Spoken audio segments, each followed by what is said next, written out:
هیچ نەتەوێت هێندەی کورد لە ئازار و مەینەتی خەڵکی فەڵەستین و غەزە تێناگات. هەموو شتانی بەسەر ئەوان دێن بەسەر کوردە هاتوون چیرۆکەکە لە پێشچاوی هەمومانە. کورتێندە میلەتێکی مرۆڤ دۆست و بۆ ویژدانە لە جیهاندا نمونەی نییە. بۆ ئەوەی ئەمەی ئێستا بەسەر غەزە دێت دووبارە نەبێتەوە پێویستە هەمومان دژی بین. لە سەرەتای ئەم کارە ساتە تاوەکو ئێستا ملیۆنان دۆلار لە کوردستانە وەکو هاوکاری بۆ غەزە نێردراوە و ئەمە باشترین کارە لە ئێستادا کە بکرێت. دەزانی بۆ لەگەڵم بن هەندێک داتا و زانیاریتان بۆ باز دەکەم کە ڕەنگە بەرگەی گوێگرتنی نەگرین.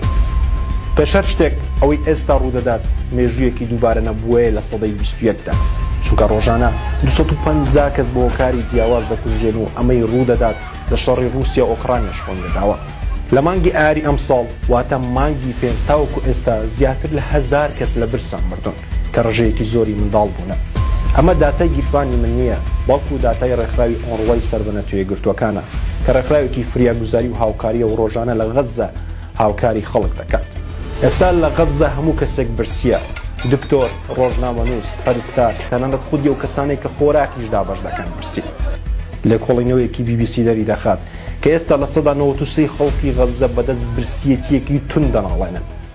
زیاتر لە 70,000 منداڵ و 17,000 ژنی دووبیانیان شیردەر پێویستیان بە چارەسەری خێرای بەدخۆراکی هەیە.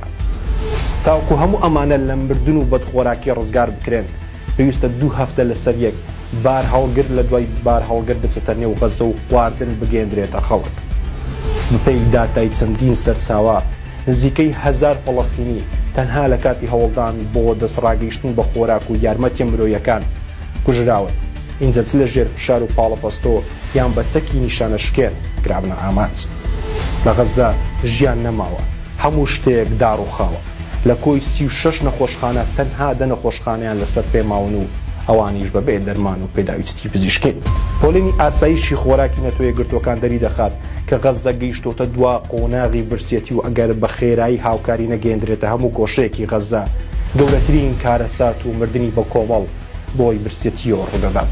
ئێستا پێم بڵێن چ دڵ و ویژدانێک بەرگەی ئەوە دەگرێت و قبوڵی دەکات دایک و باوکیان منداڵەکەت لە برسان لە پێش چاوت بمرن و نەتوانی هیچی بۆ بکەیت. ئەمە چ عەقڵیەتی و بیرکردنەوەیەکە کە دژی ئەوەیە خۆراک و یارمەتی بۆ غەزە یان هەر شوێنێکی دیکە بنێردرێت لە جیهان کە لەم بارودۆخەدا بن. خەڵک و سیاسەت تێکەڵ مەکەن. هەمان ئەوانەی تۆ دژایەتیان دەکەی کە پێت وایە بەرگریان لە سەدامی گۆڕ بە گۆڕ کردووە ئێستا ئاڵای کوردستان بەرز دەکەنەوە و پەیام بۆ نەوەکانی سەلاحەدین دەنێرن.